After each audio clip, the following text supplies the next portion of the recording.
Struggling with classroom management? Hit that thumbs up if that's you. You're not alone. I've been there and have struggled for much of my career just like many of you. In this video, I've distilled 5 key strategies that are absolute must-haves for any language classroom. If you're curious about how to create a more focused and engaged learning environment, stick around. My name is Scott, and you're watching Immediate Immersion, where we're all about comprehension-based instruction in the modern language classroom. We'll be right back.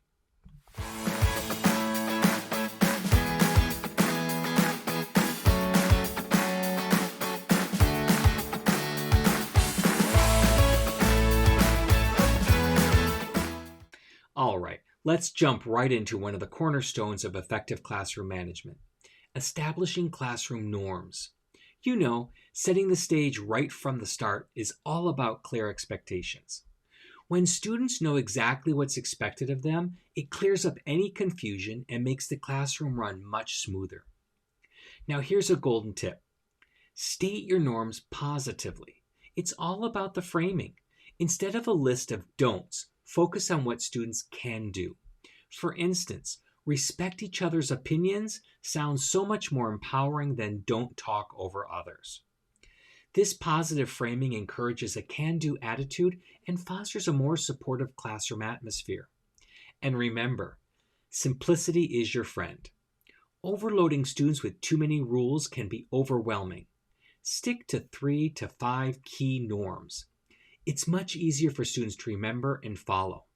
Plus, this simplicity gives you room to focus on what really matters: teaching and engaging with your students in their language journey. Now, here's a strategy I love. Involve your students in creating these norms. It's a fantastic way to build a sense of community and responsibility. When they have a say in the rules, they're more likely to buy into them and adhere to them. You can do this through a class discussion or a collaborative activity. It turns rule setting into a team effort and helps students feel more connected and invested in their learning environment. So let's talk about routines in the classroom. You know, having consistent routines is like having a well-oiled machine. Everything just runs smoother. But here's the thing. Just telling students about these routines isn't enough. You gotta show them, practice them, drill them until they become second nature. Think about it like a fire drill. It's all about repetition and practice. Why are these routines so crucial, you ask? Well, they're a game changer when it comes to reducing student anxiety. Imagine walking into a room where you know exactly what's expected of you, what's going to happen next. It's comforting, right? This comfort is vital in a language classroom. When students are at ease, their focus shifts from worrying about what to do next to actually absorbing and engaging with the new language. And timing is key. You don't want to overwhelm your students with all the routines at once, especially ones they won't need for months. Introduce them as they become relevant. Now let's talk some examples. Effective routines can be simple, like a daily warm-up exercise. This could be a quick review of the previous day's material or a fun language game. It sets the tone and gets those language gears turning. Then there are those structured class discussions.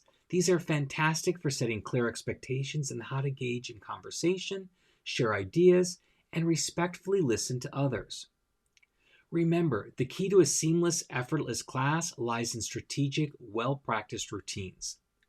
This means having a clear and concise routine for everything: entering the classroom, turning in papers, what to do when they finish an assessment early, and even how to handle interruptions.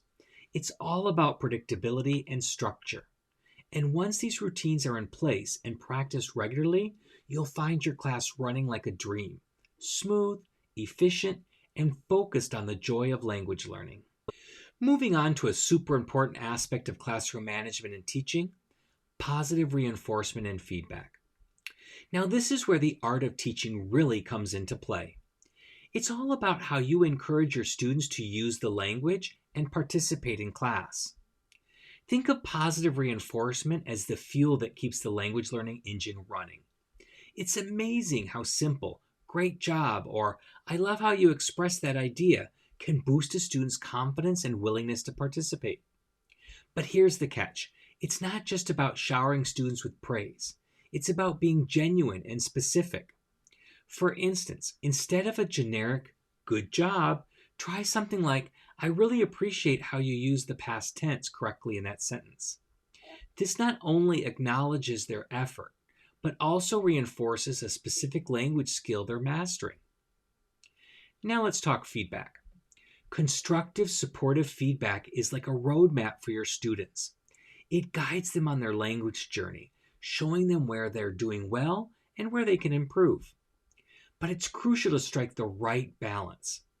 You want to challenge your students, push them a bit, but also support and encourage them. A great tip is to use the sandwich method when giving feedback. Start with something positive, follow with the area that needs improvement, and then finish with another positive note. For example, I loved your enthusiasm in that presentation. Let's work on your pronunciation of TH sounds, but overall, your fluency is really improving. This approach ensures that your student feedback is well received and actually motivates students to improve. In short, positive reinforcement and constructive feedback are not just teaching tools. They are essential ingredients for creating a nurturing and productive language learning environment. They help build confidence, encourage risk-taking in language use, and guide students towards continual growth. Okay, let's tackle a topic that every teacher faces: dealing with disruptions. Now, disruptions are like unwelcome guests at a party. They can pop up unexpectedly and throw off the whole vibe of your class. But the way we handle these disruptions can make all the difference in maintaining a positive learning environment. First up, one of my favorite techniques is redirecting attention. When a disruption occurs, you subtly shift the focus back to the lesson. Say a student is off topic. You can gently bring them back by connecting their comment to what's being discussed or moving on to a new activity that re-engages the entire class. It's all about steering the ship back on course without making a big fuss. Now let's talk about nonverbal cues. These are like secret codes between you and your students. A simple look, a gesture, or even a strategic pause can speak volumes. It's about communicating, hey, I noticed that. Let's get back on track, without interrupting the flow of the lesson.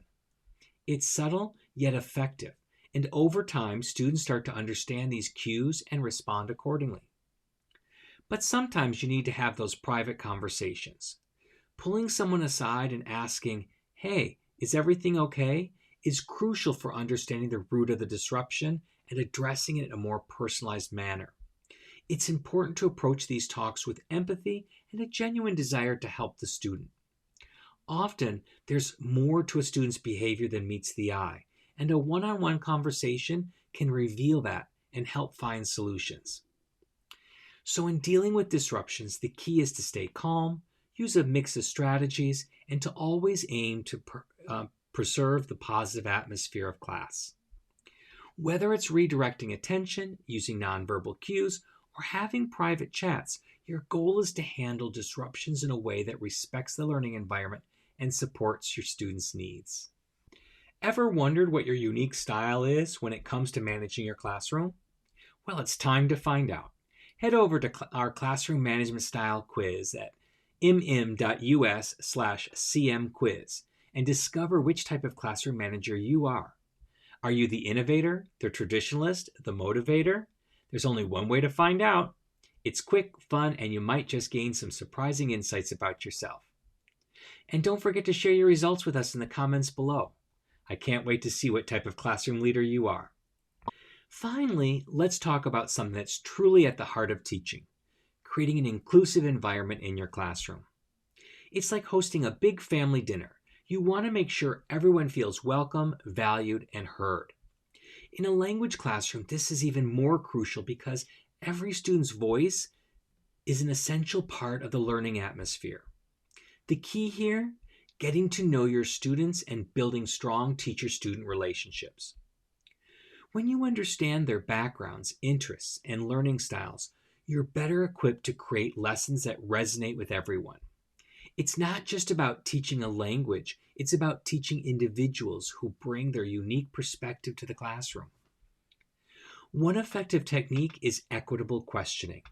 You want to rotate your questions so that all students, regardless of their confidence or proficiency level, get a chance to participate. The key to success with this is to ask the right students the right question at the right time. That means knowing the strengths and weaknesses of your students and gearing your question to one they can successfully answer. This not only boosts their confidence, but also encourages a more dynamic and inclusive class discussion. And let's not forget about catering to different learning styles and cultural backgrounds. Variety is the spice of life. Mixing up your activities to include visual, auditory, and kinesthetic elements ensures that you're reaching every student. Plus, incorporating cultural diversity in your materials and discussions enriches the learning experience for everyone. It's about celebrating the diversity in your classroom and using it as a powerful teaching tool. In essence, creating an inclusive environment is about more than just teaching a language. It's about nurturing a community where every student feels they belong and can thrive.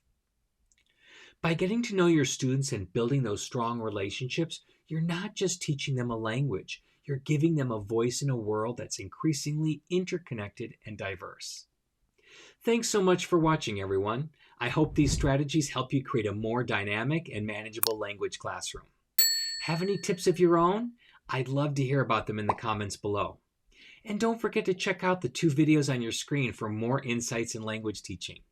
And as always, happy comprehensible input.